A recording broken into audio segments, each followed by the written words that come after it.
Hello friends, welcome to my YouTube channel Global English academy.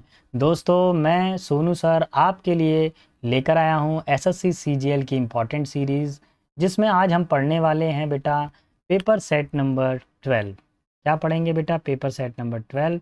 जैसा कि आपको मालूम है कि अपकमिंग एग्ज़ाम एसएससी सीजीएल है, उसको टारगेट करते हुए हम इन सारी चीज़ों को देख रहे हैं। पिछले वीडियोज़ में मैंने सेट नंबर 11 तक सॉल्व करवा दिया है, तो आप जाके मेरा प्लेलिस्ट चेक कर सकते हैं, वहाँ से आप पढ़ सकते हैं। ठीक, तो बढ़ते हैं जवानों, आ जाओ बेटा, शेर और शेरनियों दोनों आ जाओ। चलिए, तो ये क्वेश्चन रहा शेरों के लिए, शेरनियों के लिए भी। सिनोनिम आपको बताना है किस चीज़ का? सर्टेन का। अब सर्टेन का मतलब क्या होता है? कोई चीज़ क्या हो? परमानेंट हो। कैसी हो? परमानेंट, स्थाई हो। आप उसको चेंज नहीं कर सकते हो। ठीक है। अच्छा, डाउटफुल का मतलब क्या है? किसी पे कोई डाउट जा रहा हो, संदेह जा रहा हो, सस्पेक्ट, है ना? वैसे सस्पिशन होता है, सस्पेक्ट का मतलब जिस पे संदेही, जिस पे संदेह किया गया, डाउट। अप्रूवल का मतलब क्या होता है? किसी से सहमति होती है, एग्री हो जाना किसी से। अच्छा, क्वेश्चन का मतलब क्या होता है? अलर्ट। अलर्ट का मतलब क्या होता है? जागरूक, मतलब एक्टिव, अलर्ट है। कोई घटना होने वाली है तो पुलिस अलर्ट हो जाती है ना पहले से ही। अगर कोई रैली निकल रही है तो पुलिस पहले से अलर्ट रहती है। तो क्वेश्चन यानी सजग होता है, सावधान होता है ये व्यक्ति। डेफिनाइट का मतलब क्या होता है? कोई चीज़ क्या बिल्कुल परमानेंट है, अपनी जगह से मूव नहीं होगी, बिल्कुल स्थायी है एक जगह पे। तो अभी जो मेरे को रिक्वायरमेंट है, किस चीज़ की रिक्वायरमेंट है? सिनोनिम बताना है। सर्टेन का मतलब होता है स्थाई, और डेफिनाइट का मतलब भी क्या हो जाएगा? स्थाई। My final answer is option number 4। चलिए, तो ये रहा नेक्स्ट क्वेश्चन, ये भी सिनोनिम से रिलेट करता है आपके सामने। देखिए, in 2023 agenda for the sustainable development, member state expresses their commitment to protect the planet from degradation and take urgent action on climate change। तो देखिए, 2030 का एक एजेंडा है जिसके अंदर क्या करेंगे? अपने प्लानेट को बचाया जाएगा। किस चीज़ से बचाया जाएगा? डिग्रेडेशन से। अच्छा, कोई बच्चा बताएगा? Anybody else, what do you understand bye degradation? Degradation का हिंदी मीनिंग क्या होता है बेटा? कोई बता सकता है? यानी किसी चीज के अंदर किसी का ग्रेड गिर जाना, यानी पतन होना। क्या होना? डिक्रीजमेंट होना किसी चीज के अंदर। देखो, ग्रेड का मतलब क्या होता है? अच्छे ग्रेड मिले। और डिग्रेड का मतलब क्या हो गया? खराब ग्रेड मिले किसी को। तो अगर किसी का पतन हो जाता है तो वो डिग्रेडेशन हो जाता है। ठीक है। तो देखेंगे यहाँ पर आपको सिनोनिम बताना है। तो सारे वर्डों को एक बार पढ़ते हैं। डी जेनरेशन, इसको थोड़ा सा भी मैं होल्ड करके रखूंगा। अच्छा, हैजार्डस का मीनिंग बताइए क्या होता है बेटा? ये होता है जोखिम भरा। कैसा होता है? बहुत ज़्यादा रिस्की हो कोई काम, जोखिम हो जिसमें रिस्क हो, हैजार्डस है, रिस्क है। अप्रूवल का भी बताया मैंने बेटा, एग्री, सहमत। एक और वर्ड याद कर लीजिए, कॉन्सेंट। इसका मतलब भी सहमत होता है, एग्री हो गया। अच्छा, पॉल्यूशन का मीनिंग तो आपको पता ही है, प्रदूषण करना, है ना? पॉल्यूशन का मतलब क्या होता है? प्रदूषण। ये तो आपको पता ही है बेटा। अब ये देखिए, डी जेनरेशन। अब देखिए, जेनरेशन का मतलब क्या होता है? पहले इतना देखिए, जेनरेशन का मतलब क्या होता है? उत्पत्ति होना। और डी जेनरेशन का मतलब क्या हो जाएगा? गिरावट होना। जेनरेशन मतलब जेनरेटर, किसी चीज को जेनरेट करते हैं ना, बढ़ाते हैं। तो यहाँ पे क्या दिया हुआ? D generation. देखिए, अगर किसी वर्ड के आगे डी ई डी लग जाता है तो वो हमेशा उसको माइनस कर देता है, यानी अपोजिट बन जाता है। डी ई डी लग गया बेटा, ये माइनस कर रहा है। इसका मतलब भी बेटा पतन होगा। तो हमें सिनोनिम बताना था। Option number 1 is our final answer. Okay. चलिए, मेरा अंदाजा था कि कई सारे स्टूडेंट्स ने बना लिया होगा, ज़्यादा टफ नहीं है, किया जा सकता है। पहली बात, अपने माइंड में से एक बात को हटा दीजिए कि मैं नहीं कर पाऊंगा। आप बिलीव कीजिए, आप कर सकते हैं। आप में तो सभी तरह की क्षमताएं हैं, आप कर सकते हैं। I can understand your plight. ठीक है। और यहाँ पे पहले जो वर्ड दिया हुआ है प्लाइट, इसका मीनिंग समझ लें तो समझ में आएगा। ये क्या होती है? किसी व्यक्ति की दुर्दशा होती है। क्या होती है? दुर्दशा हो जाना किसी की, है ना? कोई व्यक्ति किस में है? बहुत ज़्यादा प्रॉब्लम में है, परेशानी में है। ठीक है। देखिए, पहला वर्ड दिया हुआ है प्रेडिकामेंट। इसको थोड़ा सा मैं होल्ड करूंगा। मैं प्रेडिकामेंट का मतलब, सॉरी, बता देता हूँ। प्रेडिकामेंट का मतलब क्या होता है हमारे पास में? किसी की दशा, यानी कंडीशन, है ना? कंडीशन होता है इसका मतलब। और नेक्स्ट है हमारे पास में एडवांटेज। एडवांटेज का मतलब क्या होता है? लाभ। क्या होता है? बेनिफिट। एडवांटेज का मतलब क्या होता है? प्रोस, प्रोस एंड कौन सुना है? एक मिनट साफ करके लिख देता हूँ मैं इसको। प्रोस होता है। डिलेमा का मतलब क्या होता है बेटा? दुविधा। अब इसको कैसे याद करेंगे डिलेमा को? दुविधा मीनिंग है, क्या है? दुविधा है। सर मैं याद नहीं कर पाता, सर मैं वर्ड मीनिंग भूल जाता हूँ लंबे समय तक, सर मेरे ब्रेन में याद नहीं रहते हैं, तो बेटा गारंटी है ये वर्ड आप कभी नहीं भूलोगे। हैं सर हम भूलेंगे नहीं? कभी नहीं भूलोगे बेटा। बताओ कैसे? देखो, सर मैं दिल की सुनूं कि माँ की सुनूं, सर मैं दुविधा में हूँ सर, दो रास्ते हैं मेरे पास, दिल की तरफ जाऊं कि माँ की तरफ जाऊं। अब तो समझ में आ गया होगा। बॉयज तो बहुत जल्दी समझ गए होंगे, है ना? बॉयज तो बैठे ही इसीलिए हैं सर, आप कुछ मत समझाओ सर, हमको तो सब पता है। चलिए, क्वेंडरी का मतलब क्या होता है? व्याकुलता होता है। क्या होता है? व्याकुलता। अब बेटा हमको जो ऑप्शन दिए गए हैं उनके हिसाब से पता करना है। दुर्दशा प्लस काम है कि माइनस काम है? बताइए। ये माइनस है, ये नुकसान के बारे में बोल रहा है। इसको बोल रहा है आई अंडरस्टैंड योर प्लाइट, मैं आपकी दुर्दशा को समझ सकता हूँ, आपकी जो दयनीय परिस्थिति है मैं उसको समझ सकता हूँ। अब उसका उल्टा बनाना है। क्या बनाना है बेटा? एक बार थोड़ा नज़र कीजिए, क्या बनाना है इसको? उल्टा बनाना था। Advantage is our final answer, option number 2। थोड़ा सा एक बार मैं हल्का सा फ्लैशबैक करूंगा, मैं आपको एक चीज़ बताना चाह रहा हूँ। देखिए, यहाँ पे क्वेश्चन वर्ड जो है वो सिनोनिम्स का है, क्वेश्चन 2 भी सिनोनिम्स का है, यानी दो क्वेश्चन उन्होंने सिनोनिम्स की पूछे। अब उन्होंने एंटोनिम्स का क्वेश्चन नंबर 1 यहाँ से पूछना चालू किया है। ठीक है, अब आगे देखेंगे next question. Now comes to the another question, here we have question related to the antonyms. Now if you read the question, the love between them is blooming, what do you understand by blooming? Blooming का मतलब क्या होता है? कोई बच्चा बताएगा? फूलों का खिलना होता है, जानते हो? फूल खिलते हैं ना बेटा, तो फूल खिलते हैं तो क्या होते हैं? ब्लूम होते हैं, है ना? तो उनके बीच में क्या हो रहा है? प्रेम कैसा हो रहा है? फल फूल रहा है। तो जो प्रेम जो फल फूल रहा है, क्या बोलते हैं इसको? फल फूलना, है ना? फल फूलना यानी बहुत ज़्यादा उपजाऊ होना किसी चीज़ का, फलना या फूलना। अब आपको सारे के सारे वर्ड चेक करने पड़ेंगे कौन कौन से हमारे लिए ज़रूरी है। पहला जो वर्ड है फ्लोरिशिंग, इसका मतलब यही होता है फलना और फूलना। ठीक है, पोषित होना, फलना फूलना, फ्लोरिश। ग्रोइंग का मतलब क्या होता है? बढ़ना, है ना? ये सभी को मालूम है, ग्रो करना, ग्रोइंग मतलब बढ़ना। मैं फिर भी लिख देता हूँ बेटा, कई बच्चे हिंदी मीडियम के भी बैठे हैं अपने साथ में, अपने भाई बंधु बैठे हुए हैं, तो उनके लिए तकलीफ होती है। स्प्राउटिंग का मतलब क्या होता है? अंकुरित होना। स्प्राउटिंग का मतलब क्या होता है? अंकुरित होना। सर अंकुरित होना मतलब क्या होता है? जैसे आपने चने लिए और चने को क्या कर दिया? भिगा दिया, और भिगाने के बाद में उससे छोटे छोटे से क्या आ जाते हैं? उनकी वो छोटे छोटे से कोपले आ जाती हैं ना, तो वो क्या होते हैं? अंकुरित होती हैं, है ना? ऐसा लगता है ना जैसे उनकी नाक निकल आई हो ऐसे करके, है ना? तो वो अंकुरित हो जाते हैं। और देखिए फेडिंग का मतलब क्या होता है?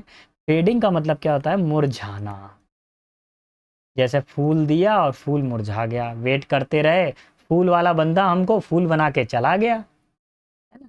तो ये जो सेंटेंस है हमारे पास में, फलना फूलना, इसका अपोजिट बताना है बेटा, तो क्या हो जाएगा? मुरझाना। Option number D is our final answer. ठीक है, तो देखिए क्वेश्चन 1 जो था ये एंटेनिम्स का था, यहाँ पर ये थर्ड वाला एक क्वेश्चन ये भी एंटेनिम का पूछा गया है। एक क्वेश्चन और देखते हैं, चलिए ये भी क्वेश्चन एंटेनिम का पूछा गया है हमसे, बहुत इजी पूछा गया है, बहुत इजी पूछा गया है।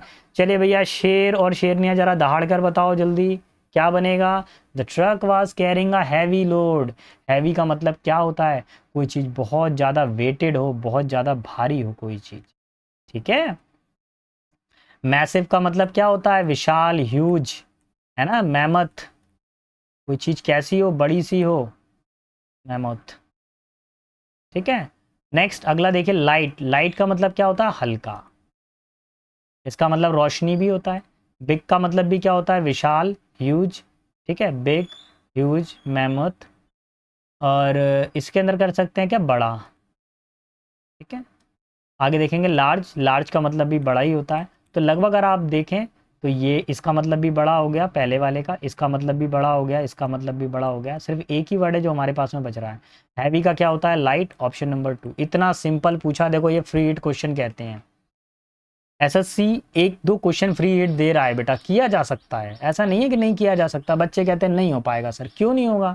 पढ़ो, प्रॉपर गाइड से पढ़ो, प्रॉपर एक स्ट्रेटजी से पढ़ो, होता है सिलेक्शन। चलिए, तो अब मैं अगर थोड़ा सा अगर फ्लैशबैक करता हूँ, एक बार मैं जान लेता हूँ, समझ लेता हूँ कि एंटोनिम्स के कितने क्वेश्चन आए। ये 1 हो गया एक, देन ये 2 हो गया, देन ये 3 हो गया। 3 क्वेश्चन एंटोनिम्स के अभी तक उन्होंने पूछे हैं। चलिए, अब क्वेश्चन नंबर 6 की तरफ आते हैं। क्वेश्चन 6 क्या कह रहा है? Animal living in both on land और डैश वाटर। यहां पर इन लगा देंगे, इन वाटर। अब थोड़ा सा सेंटेंस में ग्रामेटिकल एरर खत्म हो गई है, पहले तो ग्रामेटिकल एरर थी। देखिए, पानी में रहता है और ज़मीन पे रहता है। ऐसा पशु या ऐसे जीव जंतु जो ज़मीन और पानी में दोनों तरफ पे रहते हैं, तो उनके बारे में अब हम चर्चा करेंगे। ठीक है, तो देखिए, पहले टेरेस्ट्रियल। टेरेस्ट्रियल कौन होते हैं? जो ज़मीन पे रहते हैं। इनको क्या मान सकते हैं? ज़मीन पे रहते हैं ना, तो ये लैंड लिविंग है। जो सरफेस पे रहते हैं, लैंड लिविंग, सरफेस पे रहते हैं, ये पानी के अंदर नहीं रहते। टेरेस्ट्रियल जैसे हम लोग हैं, सरफेस पे रहते हैं। पानी में रहते हैं क्या हम लोग? नहीं। फिर क्या है? आर्बोरियल। आर्बोरियल क्या होता है? रिलेटेड टू ट्री, पेड़ों से संबंधित। रिलेटेड टू ट्री, उनसे संबंधित कुछ भी हो, उनकी लताएं हों, पत्ते हों, स्टैम्प हो, है ना, लीव्स हों, ब्रांचेस हों, रूट्स हों, तो आर्बोरियल। मरीन का मतलब क्या होता है? Living in water. Living in water, जो पानी में निवास करते हैं, जलीय हो जो। और एम्फीबियन, एम्फीबियन वो होते हैं उभयचर, जो जमीन और पानी दोनों जगहों पे रह सकते हैं। जैसे टॉर्टॉइस देखा है, कछुआ, जमीन और पानी पे रह सकता है। फ्रॉग, मेंढक, जमीन और पानी पे रह सकता है। अब सर मैं भूल जाऊंगा, सर मैं ये वर्ड को कैसे याद करूं? बहुत आसान। एम्फी वर्ड आ गया, एम्फी, देखो इतना। एम्फी, एम्फी का मतलब हमेशा TO2 होता है, 2 होता है। और बियन, बियन में यहाँ पर क्या हो जाएगा? Living organisation. आपने वर्ड सुना है बायोलॉजी, बायो का मतलब क्या होता है? जीव, तो उसी से निकाला गया है वर्ड क्या? एम्फीबियन। ठीक है, पढ़ते हम एम्फीबियन है, लेकिन जो वर्ड है इसके अंदर वो एम्फीबियन है। Clear? Now so our what is our final answer? Option 1 is our final answer. That is clear to you? Now comes to another question. Okay, now let's see. Here we have another question which is related to one word substitution. Again, they have asked a one word substitution. One word substitution. Something that is absolutely necessary. कोई चीज़ हमारे लिए जो वाकई बहुत ज़रूरी हो, that you cannot without, you cannot do without, और उसके बिना काम नहीं चल सकता हो। ठीक है, तो पहले अगर सारे मीनिंग आपको समझ में आएंगे तो कर जाएंगे। ये क्या होता है? टापू से संबंधित। अगर कोई टापू बना हुआ है, जैसे सागर के बीच में अगर कहीं पे कोई टापू बना हुआ है, कोई आइलैंड बना हुआ है, तो वो इंसुलर की कैटेगरी में आ सकता है। आइलैंड तो खैर बड़ा होता है, ये थोड़ा छोटा रहा होगा। आइसोलेट का मतलब क्या हो जाता है? किसी को क्या कर देना? सेपरेट कर देना, अलग कर देना। ठीक है, क्वारंटीन कर देना। कोरोना चला था 2019 में, फिर 2022 में भी कोरोना रहा। कोविड के इंजेक्शन मैंने तो 2-2 डोज लगवाई थी। अभी पता चला कुछ गड़बड़ हो रही है उसमें, अब पता नहीं क्या होगा। इंडिस्पेंसेबल, इंडिस्पेंसेबल का मतलब क्या होता है? जो बहुत ही ज़्यादा अति आवश्यक हो, नेसेसरी हो, जिसके बिना काम नहीं चल सकता। आप एग्ज़ाम देने गए, अब आप सोचिए कि आप अपनी आइडेंटिफिकेशन आईडी नहीं ले गए, ओरिजिनल आईडी नहीं ले गए, आधार कार्ड नहीं ले गए, तो बेटा बताइए कि आपको अंदर जाने देंगे? बताओ, नहीं जाने देंगे। चाहे आप सिर पटको, चाहे रो गाओ, सबको बुला लो, सारे भाई बहनों को, पूरे परिवार को बुला लो, वो जाने नहीं देंगे। पूरे गांव को बुला लाना तो भी नहीं जाने देंगे। इनडिस्पेंसेबल सिचुएशन है, क्योंकि रूल और रेगुलेशन से चलते हैं हम। ठीक है, अच्छा, इनटॉलरेबल का मतलब क्या होता है? अनबियरेबल। सर अनबियरेबल का मतलब क्या होता है? ऐसी परिस्थिति जिसको सहन नहीं किया जा सकता है, असहनीय। ठीक है, कभी कभी असहनीय हो जाती है असफलता, सहन नहीं कर पाते हैं। बहुत बच्चे लंबे समय से प्रयास कर रहे होते हैं, नहीं निकल पा रहा होता है। फैमिली का प्रेशर कि अरे उसका हो गया, फलाने की लड़की का हो गया, तुम बैठे ही हुए हो, फलाने के लड़के का हो गया, तुम बैठे ही हुए हो। तो ये जो सिचुएशन होती है, ये हमारे लिए बहुत दुखदाई हो जाती है, अनबियरेबल सिचुएशन हो जाती है। फिलहाल अभी हमारा आंसर क्या होना चाहिए? Indispensable is our final answer, option number 3rd। Okay, comes to question number 8। What do understand by question number 8? Just read it. क्या लिखा हुआ है? Select the most appropriate meaning of the given items. ठीक है, अब मुहावरों के बारे में चर्चा है। अच्छा, थोड़ा सा मैं फ्लैशबैक कर दूंगा बेटा आपको। मैं बताना चाहता हूँ कि वन वर्ड्स में से कितने क्वेश्चन इन्होंने अभी तक पूछे हैं। यहाँ तक एंटेनिम्स की चर्चा कर ली थी मैंने। वन वर्ड्स का देखिए क्वेश्चन 1 आ गया, ठीक है, और देन ये क्वेश्चन नंबर 2 आ गया, ठीक है, और अब ईडियम्स आ गया। तो एक बात है कंफर्म कि इन्होंने क्वेश्चन 1 और क्वेश्चन 2 दो ही क्वेश्चन पूछे हैं इन्होंने, किसके अंदर, वन वर्ड्स के अंदर। Now comes to the idiom and phrases, मुहावरों के बारे में चर्चा की जा रही है। अब यहाँ पे क्वेश्चन नंबर जो 8 दिया हुआ है उसको देखेंगे कैसी स्थिति है। To be in two minds, ऐसी स्थिति जिसमें व्यक्ति दो रास्तों में हो। सर कैसे, अभी आपने बताया था सर, डिलेमा। सर मैं दिल की सुनूं कि माँ की सुनूं, सर मैं दिल की सुनूं कि माँ की सुनूं, सर मैं दुविधा में हूं।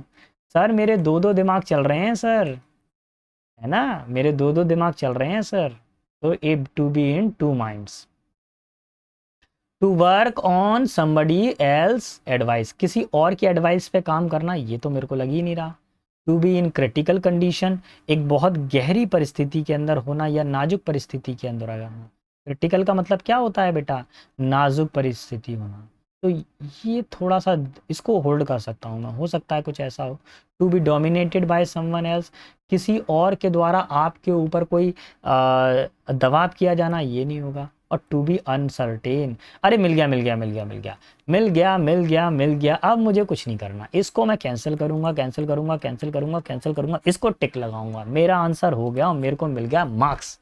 ठीक है, तो क्या लिखा हुआ है, डिलेमा का मतलब क्या होता है, अनसर्टेन, अनिश्चितता की स्थिति। तो मेरा आंसर आ गया बेटा। चलिए बढ़ते हैं आगे की तरफ। जवानों बढ़ते चलो बढ़ते चलो बढ़ते चलो, हार मत मानो, जब तक सफलता नहीं मिलेंगी तब तक हार ना मानिए। Has he lost his mind, क्या उसका दिमाग खो गया है? अरे ये मीनिंग नहीं है इसका। Has he lost his mind का मतलब होगा क्या उसका दिमाग खराब है क्या? He is falling fall of everybody.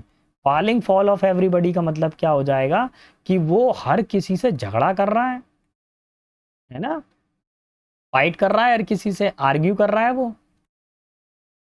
जैसा शादी के अंदर फूफा जी, फूफा जी की अगर कोई सुने नहीं तो फूफा जी क्या हो जाते हैं, फॉलिंग फॉल ऑफ, बैठे रहते हैं ऐसे,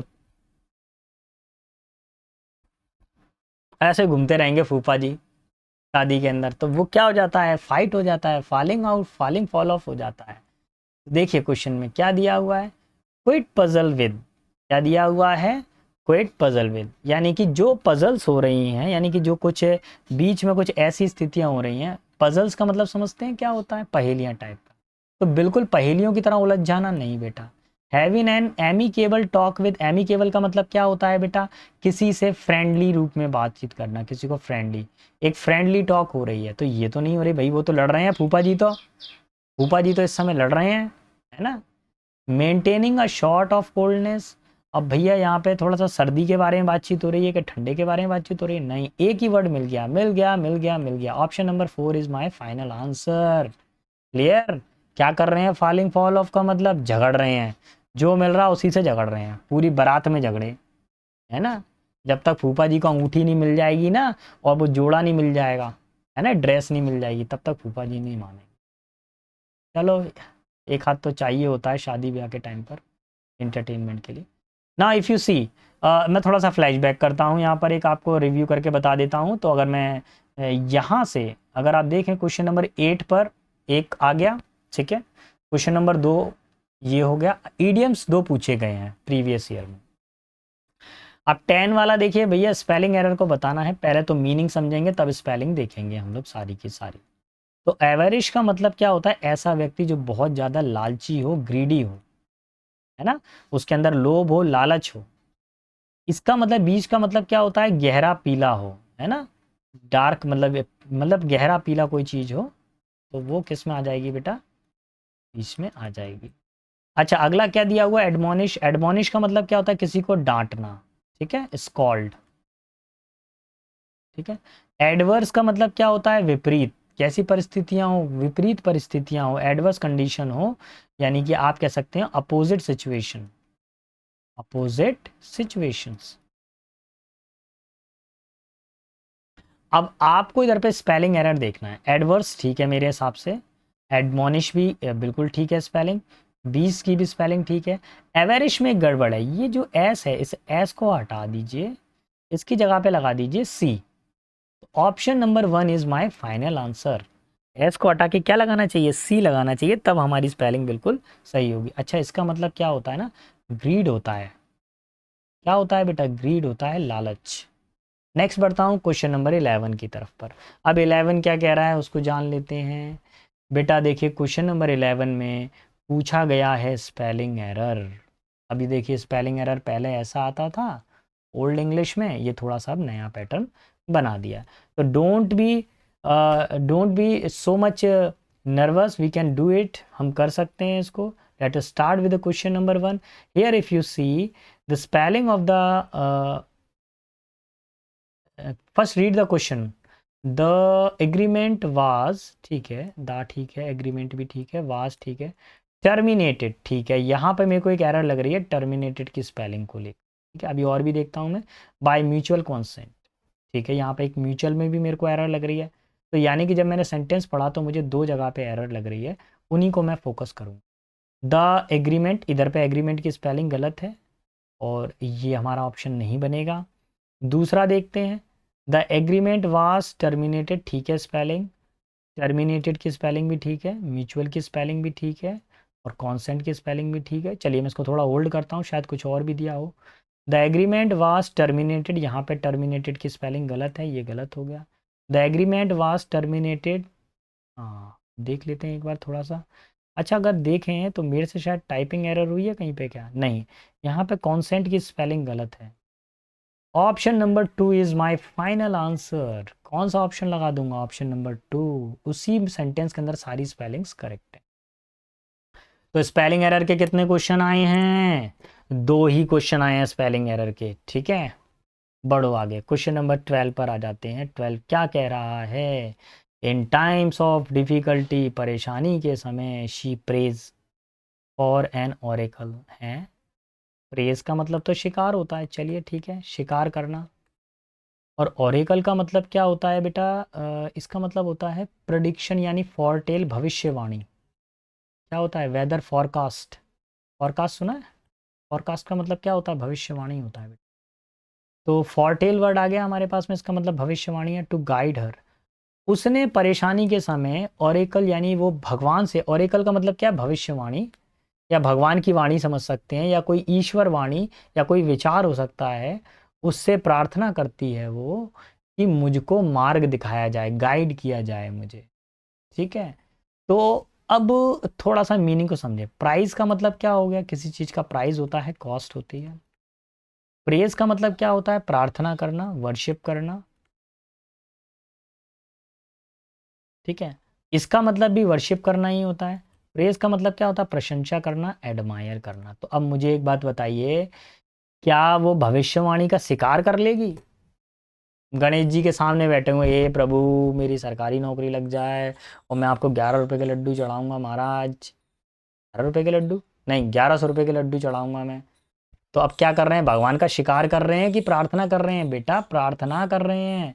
तो ये जो शी है, सिंगुलर सब्जेक्ट है ना, वर्ब कौन सी आएगी, सिंगुलर वर्ब आएगी। ऑप्शन नंबर 2 ये हमारा फाइनल आंसर हो जाएगा। क्लियर हुआ।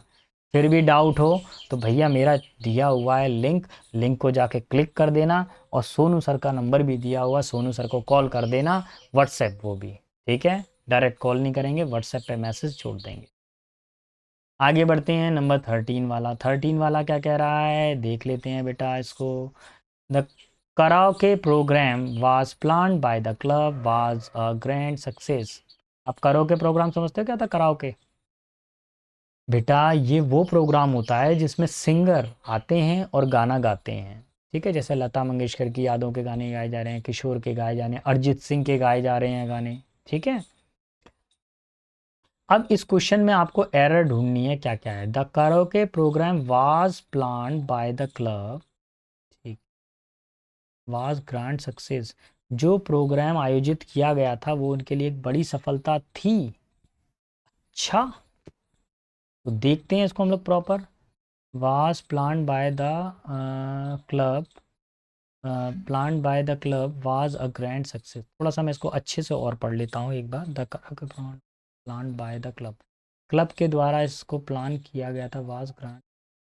अरे एक चीज़ देखिए, यहाँ पर ये जो यूज़ है, यहाँ पर कौन सा, ये जो वाज है, ये अननेसेसरी सिचुएशन आ रही है। क्यों आ रही है देखिए, इधर से लेके इधर तक तो ये कंप्लीट सब्जेक्ट ही हो गया, ये पूरा का पूरा तो क्या हो गया, सब्जेक्ट हो गया।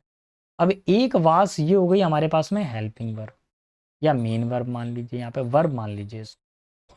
अब यहाँ पर भी वर्ब लगी हुई है, एक वर्ब यहाँ पे लगी हुई है, इसकी ज़रूरत नहीं है, तो डायरेक्ट आंसर आपका हो सकता है the karaoke program planned by club was a grand success. ये सही हो सकता है। इसमें क्लॉजेज वाला एरर है बेटा, जब क्लॉजेज का मैं एक पूरा चैप्टर कराऊंगा तो आपको और डिटेल में बताऊंगा, ठीक है। वीडियो ज़्यादा लंबा नहीं हो, आप तक ज़रूरत की चीज़ पहुंच पाए, बस मैं वही चाह रहा हूँ। नेक्स्ट क्वेश्चन नंबर 14 पर आइए। 14 क्या कह रहा है, क्वेश्चन नंबर 14। तो बेटा क्या करना है, एरर बताना है। क्वेश्चन नंबर 14 में क्या पूछा गया है, Aaron went to office every single day by walk. पैदल चलते चलते वो क्या जाती है, प्रतिदिन वो ऑफिस जाता है, पैदल पैदल ऑफिस जाता है। कैसे ऑफिस जाता है बेटा, पैदल पैदल जाता है। तो ऑप्शन को चेक करिए, went to office every single day by walk, by walk तो कभी होता ही नहीं है, ठीक है। ऑन वॉक भी नहीं होता है, ये गलत है एरर। वॉक वॉक भी डायरेक्ट नहीं आएगा, इसमें प्रपोजिशनल एरर आया है। मैं आपको फिक्स्ड बता देता हूँ क्या होगा, हमेशा ऑन फुट होता है।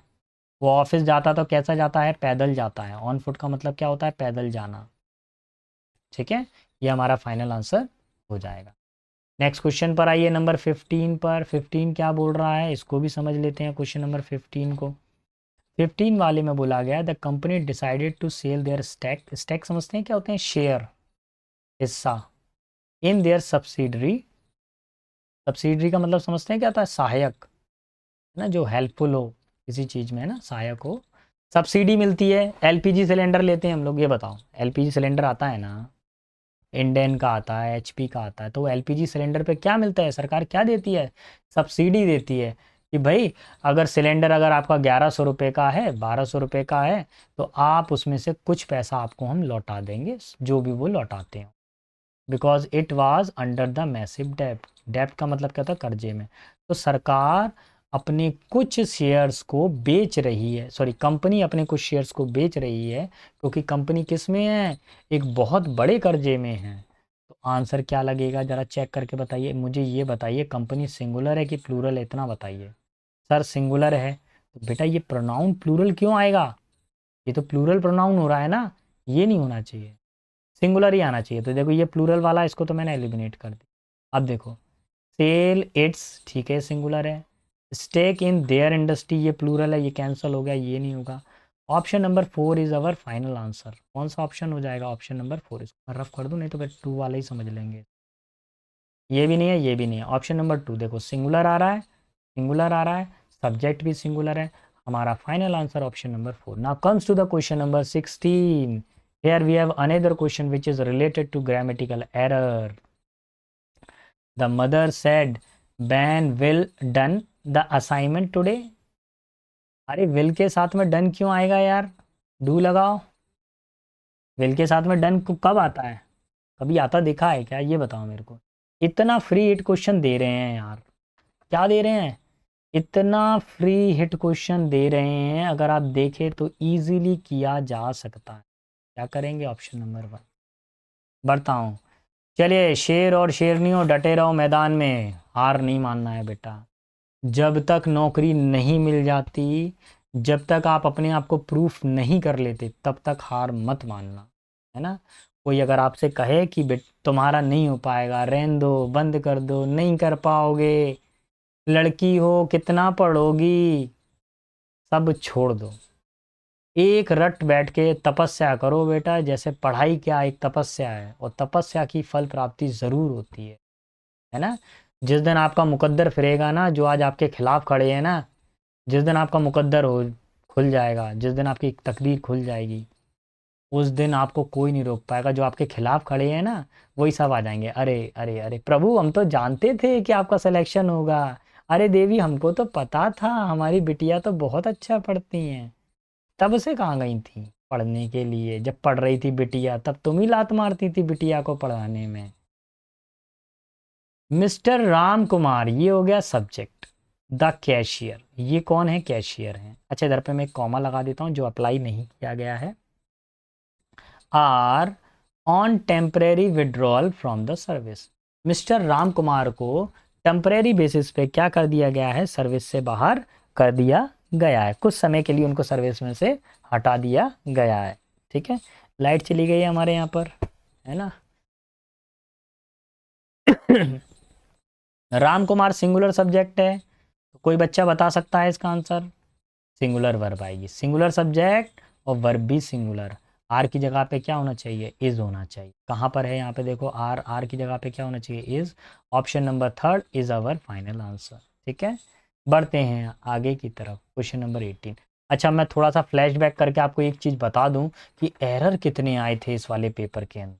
ठीक है, थोड़ा सा फ्लैशबैक करूँगा मैं। 6 से 15, ये ठीक है, यहाँ भी ठीक है, चलिए यहाँ भी ठीक है। अच्छा, यहाँ पे तो था स्पेलिंग एरर, ये स्पेलिंग एरर था 11 वाला। ये भी एक मैं स्पेलिंग एरर मान सकता हूँ क्योंकि देखो ये स्पेलिंग से रिलेट करते हुए दिया हुआ है इन्होंने लगभग। ठीक है, होमोनियम्स वाला है ये एक्चुअली। ये देखो यहाँ से एरर स्टार्ट होती है, ये 1 हो गया, ठीक है, गिनते हैं ना, 2, ठीक है, देन ये 3, और देन ये 4, और देन ये 5, और देन नेक्स्ट क्वेश्चन। 5 क्वेश्चन आए हैं बेटा एरर के, तो मतलब ग्रामर बहुत इंपॉर्टेंट हो रही है बेटा, 5 क्वेश्चन पूछ रहा है। अब देखिए नेक्स्ट क्वेश्चन नंबर 18 क्या कह रहा है? Rahul knows Shahbaz since childhood. तो भैया एक्टिव पैसिव वॉइस बनाना है, क्या बनाना है? Active passive voice. तो ध्यान रखें, मैंने पहले भी फॉर्मूला बनाया था, मैं पर डे आपको फॉर्मूला बना के बताऊंगा। क्यों बताऊंगा? आपको यही वीडियो में याद हो जाएगा, कहीं कुछ घर पे याद नहीं करने की ज़रूरत है। जस्ट वीडियो को लगाओ और बेटा 2x की स्पीड पे देख लिया करो, है ना। इतना समय नहीं है कि आप लोग स्लो मोशन में देखा करें, यूट्यूब को 2x की स्पीड पे कर दिया करो, है ना। देखो यहाँ पर वर्ब 1 और वर्ब की फिफ्थ फॉर्म और ऑब्जेक्ट पैसिव वॉइस बना रहे हैं। पहले ऑब्जेक्ट आ जाएगा, फिर इज एम आर आ जाएगा, और फिर वर्ब की थर्ड फॉर्म आ जाएगी, देन बाय आ जाएगा, और फिर देन सब्जेक्ट आ जाएगा। ठीक है, अच्छा ये मैं आपको यहाँ बता देता हूँ कि ये सब्जेक्ट और ऑब्जेक्ट लिखे हुए हैं, लेकिन हकीकत में इसको ऑब्जेक्टिव सब्जेक्ट माना जाता है और इसको सब्जेक्टिव ऑब्जेक्ट माना जाता है। अब मेरे को सिर्फ इतना फोकस करना है वर्ब की फर्स्ट फॉर्म और फिफ्थ फॉर्म पर। ये कौन सी फॉर्म है? वर्ब की फिफ्थ फॉर्म किस में कन्वर्ट हो रही है? इज एम आर और थर्ड फॉर्म में। तो बस देखो, पहले वाले में इज एम आर है क्या? नहीं है, कैंसिल। सेकंड वाले में इज एम आर है, ठीक है, इसको थोड़ा सा होल्ड करते हैं, बाकी चेक करते हैं। थर्ड वाले में इज एम आर है क्या? नहीं है, कैंसिल। फोर्थ वाले में इज एम आर आ रहा है क्या? नहीं आ रहा है। तो option number 2 is my final answer. Clear हुआ बेटा? एक पेन एंड कॉपी लेकर बैठा करें, जब मैं पढ़ा रहा हूँ तो वो फॉर्मूले नोट कर लिया करो। अभी भी आलस करते हो, कब नोट करोगे? पेपर के आधे घंटे पहले, एग्ज़ाम सेंटर पर? अभी नोट करो बेटा, कैसे काम चलेगा? पढ़ना पड़ेगा, मेहनत करनी पड़ेगी, हार मत मानो, डटे रहो। जीतेंगे हम, जीतेंगे, सफलता प्राप्त करेंगे। चलिए अगला क्वेश्चन क्या? एक्टिव पैसिव वॉइस पे इसका एक बार फॉर्मूला लिखिए बेटा। फॉर्मूला लिखें, लिखता हूँ मैं फॉर्मूला। एक्टिव वॉइस है सब्जेक्ट, विल और शैल, वर्ब की फर्स्ट फॉर्म और object. Now we have to make passive voice. First of all, we need to put the object. Thereafter, will, shall. Now this first form will become be. And as you know that, or in the passive voice, we should always use verb third form. Here the last one is subject. अब match करिए यहाँ पे, ये रहा subject, ये रहा will, not आ गया, not आ जाए तो लगा दीजिए, ऑप्शनल है। और वर्ब की will not water, water the plant. ये वाटर यहाँ पर पानी जो है नाउन नहीं है, ये यहाँ वर्ब है, वो पेड़ों को पानी नहीं देंगे। अब देखो विल आ गया और वर्ब की फर्स्ट फॉर्म आ गई, किस में बदलना है? विल बी में बदलना है। अब क्योंकि नॉट लगा है तो नॉट वाली एक्सप्रेशंस को तो रखना ही पड़ेगा। दे के साथ में कभी शैल आता है क्या? ये तो कैंसिल हो गया। द प्लांट्स के साथ में आर आ रहा है, ये भी कैंसिल हो गया। द प्लांट्स, ठीक है, will not be watered bye them. I think this is final answer, option number third. Fourth वाले को देखने की ज़रूरत नहीं है क्योंकि इधर पे अस लगा हुआ है। अगर यहाँ पे वी दिया होता तो आपका आंसर अस हो जाता, तो वहाँ दिया नहीं है ना, इसलिए हमारा आंसर क्या हो जाएगा, ऑप्शन नंबर थर्ड। चलिए हम लोग पहुंच गए हैं बेटा, बिल्कुल लास्ट पर पहुंचने वाले हैं। चलिए पहुंच गए, उससे पहले कुछ ज़रूरी चीज़ अब हम जान लेते हैं कितने क्वेश्चन एक्टिव पैसिव वॉइस के आए हैं। बेटा यहाँ पर केवल 2 क्वेश्चन एक्टिव पैसिव वॉइस के पूछे गए हैं, एक ये पूछा है और एक ये पूछा। तो जवानों आखिरी क्वेश्चन की तरफ और आ जाइए भी, इसको और देख लीजिए। आखिरी तो नहीं कहेंगे, क्वेश्चन नंबर 20 है। अब क्वेश्चन कैसा डिज़ाइन किया गया है, क्या किया गया है, इसको प्रॉपरली समझ लीजिए। सेंटेंस की शुरुआत कहाँ से होनी चाहिए, क्या होनी चाहिए, वो हमको पता होना चाहिए। तो देखो यहाँ से, अगर इस सेंटेंस को पढ़ने से पहले ऑप्शन जरूर चेक करा करो। देखो डी आ रहा है, ए आ रहा है, बी आ रहा है, डी आ रहा है, यानी कि इसमें सी की ज़रूरत नहीं है। तो सी को तो नेगलेक्ट कर दो, सी को तो हमको पढ़ना नहीं है। ठीक है, आप 1 मिनट पढ़ें इसको। ठीक है, मैं पानी देख लूँ यार, मैंने पानी कहाँ रख दिया। कहाँ हो जलदेव, हाँ ये है जलदेव।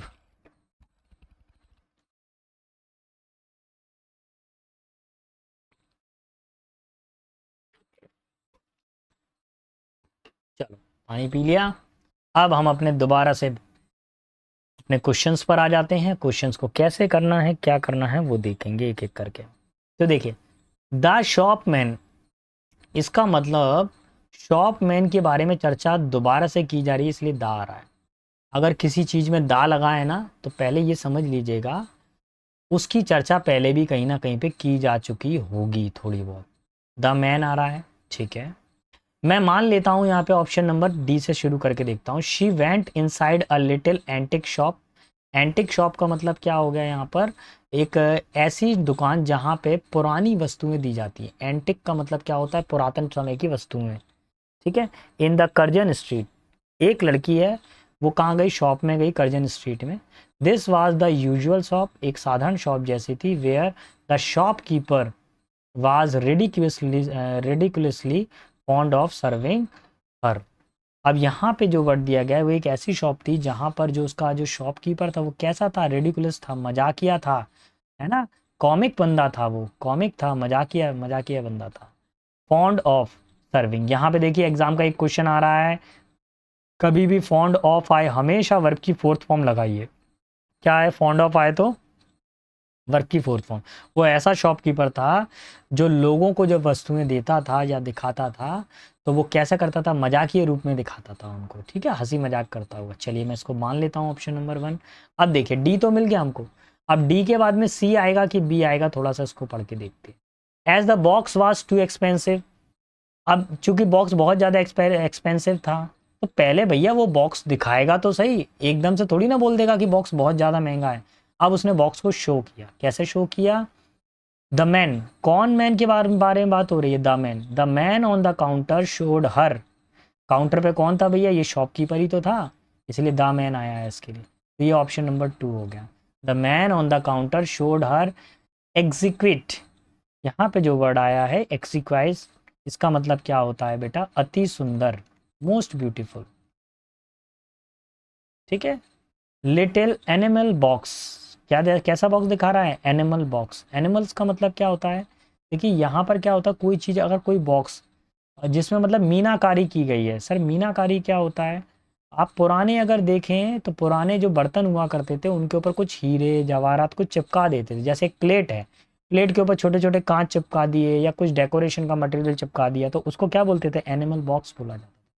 तो अब उसके पास में एक ऐसा बॉक्स है जो कैसा है, कैसा बॉक्स है, उसके ऊपर क्या है, हीरे जड़े हुए हैं। क्या जड़े हुए हैं उसके ऊपर, हीरे जड़े हुए हैं, डिज़ाइन है। जैसे मेरे ये नेल्स हैं, इनको हीरे मान लीजिए, ठीक है, और ये बॉक्स के ऊपर ये जड़े हुए हैं, तो एक डिज़ाइन आ गया बॉक्स के ऊपर।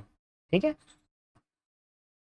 With a very fine glaze, एक बहुत ही अच्छी सी उसके अंदर आकर्षक जो ग्लेज थी, चमक थी।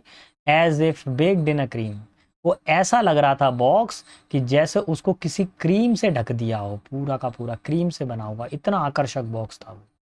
अब देखिए सेकंड हो गया। अब उसके बाद में जाते हैं ऑप्शन नंबर 1 पे, the shop was very interesting, the shop man was very interesting in selling this creamy box. तो देखो मैंने बताया है ना, पहले वर्ड आ गया क्रीम, अब क्या आ गया, क्रीमी बॉक्स। तो जो दुकान वाला था, देखो शॉपकीपर का दोबारा रिपीटेशन हो रहा है, पहले यहाँ पर आया है शॉपकीपर, उसके बाद में शॉपकीपर को द मैन बोल दिया है। अब शॉपमैन आ गया है यहाँ पर। एक ही व्यक्ति को अलग अलग रूप से बताया गया। Was very interesting in selling their creamy box to her as he would gain a big margin. वो पुरुष उस महिला के लिए या उस बच्ची को या उसको वह बॉक्स बेचना चाहता था उस मोहतरमा को, ताकि वो एक बड़ा मार्जिन, बड़ा लाभ उठा सके। As the box was too expensive, क्योंकि बॉक्स बहुत ज़्यादा एक्सपेंसिव था, प्राइस 28 गिनीज, ही आज the shopkeeper to keep it for her. उस लड़की ने ये बोला कि ये बहुत महंगा है, अभी आप इसको अपने पास में रखिए, मैं फिर कभी आगे पीछे देख लूँगी, कभी मेरे को लगा मेरे पास पैसे हो गए तो ख़रीद के ले जाएंगे। ठीक है, तो option number 4 is my final answer. आप लोगों का भी यही आंसर आना चाहिए। चलिए अब भैया लास्ट 5 क्वेश्चन और हैं बेटा, बस 5 मिनट लूँगा, 5 क्वेश्चन मेरे कंप्लीट हो जाएंगे, मैं आपसे ज़्यादा समय नहीं लूँगा। बढ़ते हैं। वार इज़ मोस्टली ग्लोरीफाइड। वार क्या करती है? बहुत ज़्यादा ग्लोरीफाई करती है। ग्लोरीफाई का मतलब क्या होता है? नाम करना किसी की, कोई चमक देना, शाइन करना किसी का नाम। क्या है? SHIN कर देंगे, SHINE, शाइन।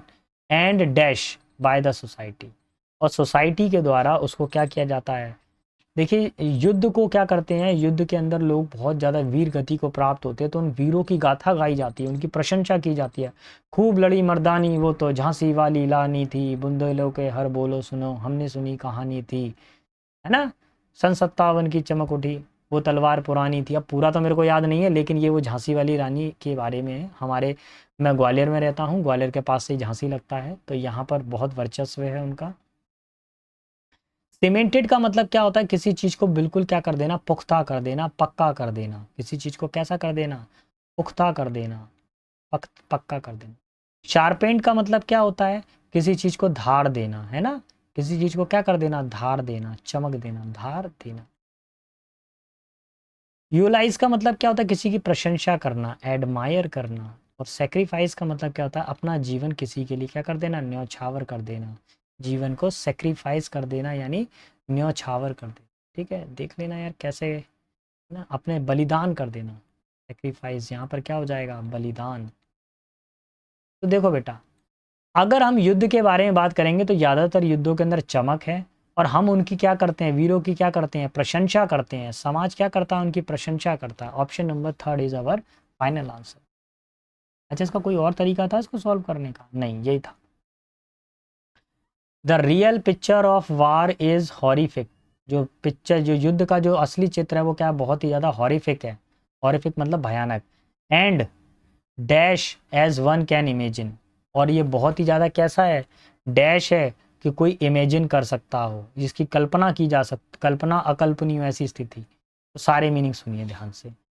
पहला जो वर्ड दिया हुआ है यहाँ पे डिवेस्टिंग। डिवेस्टिंग का मतलब क्या है? बहुत ही हृदय विदारक, हर्टेनिंग, दिल को, हमारे को हर्ट, चोट पहुंचाए, इतना ज़्यादा भयानक हो सकता है। हर्टेनिंग, डिवेस्टिंग। हम कह सकते हैं डेस्ट्रॉय। क्या है? लेंथनिंग का मीनिंग बता दीजिए क्या हो जाएगा? लेंथनिंग का मतलब क्या होता है? किसी चीज़ की लेंथ ज़्यादा हो या लंबा करना,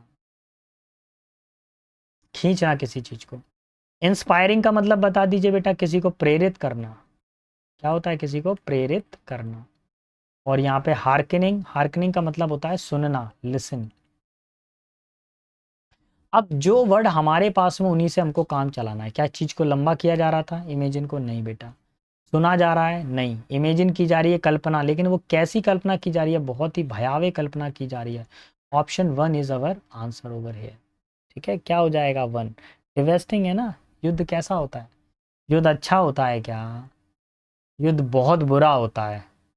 सुनने में बहुत अच्छा लगता है, लेकिन जिनकी फैमिलीज, एक जवान मरता है, एक जवान शहीद होता है, लेकिन वो अकेला शहीद नहीं होता, उसके साथ में उसके पूरा परिवार, उसके बच्चे।